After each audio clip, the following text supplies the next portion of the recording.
Tiklo sa Quezon City ang 14 na naaktuhang nagnanakaw umano ng kable ng telco na nasa manhole.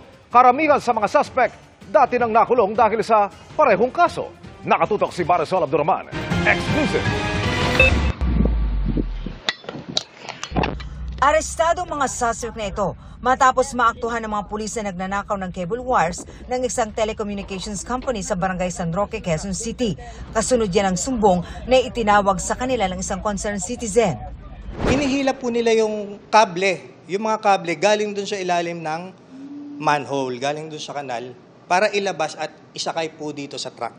Meron pa rin po silang hinahatak. Hindi basta ang operasyon dahil may truck pa ang mga magnanakaw. Halos 20 kalahating milyong piso na ang halaga ng kabling ikinarga na aabot sa 150 metro ang haba. Malalaking kable kasi yan, ma'am eh. Kapag binalatan po yung mga kable na yan, pag naalis yung mga rubber niya, lalabas po kasi dyan yung copper. Yun, ma'am, yung mahal na binibenta nila. Sa investigasyon ng Station 7, 8 sa 14 na suspect ay dati na raw may record sa PNP. Nangulungan na po sila, naaresto na po sila before. Meron po dito mga involved sa robbery and same din po di sa previous case nila sa pagnanakaw din po ng kable. Meron pong involved sa drugs. Sabi ng mga narestong suspects, galing sila sa iba't ibang lugar at hindi magkakakilala. Inalok lang umano sila ng trabaho sa halagang 1,000 piso.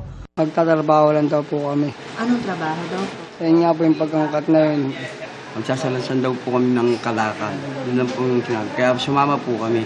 Meron ding ginamit na truck. Sabi ng driver, inarakila lang ito galing Bacoor, Cavite. Tapos tinatanong po namin kung anong pangarga po namin, din naman sinasabi. Sinampahan na ng reklamong paglabag sa Anti-Cable Television and Cable Internet Tapping Act ang mga suspect. Para sa GMA Integrated News, Marisol Abduraman, nakatuto, 24 oras.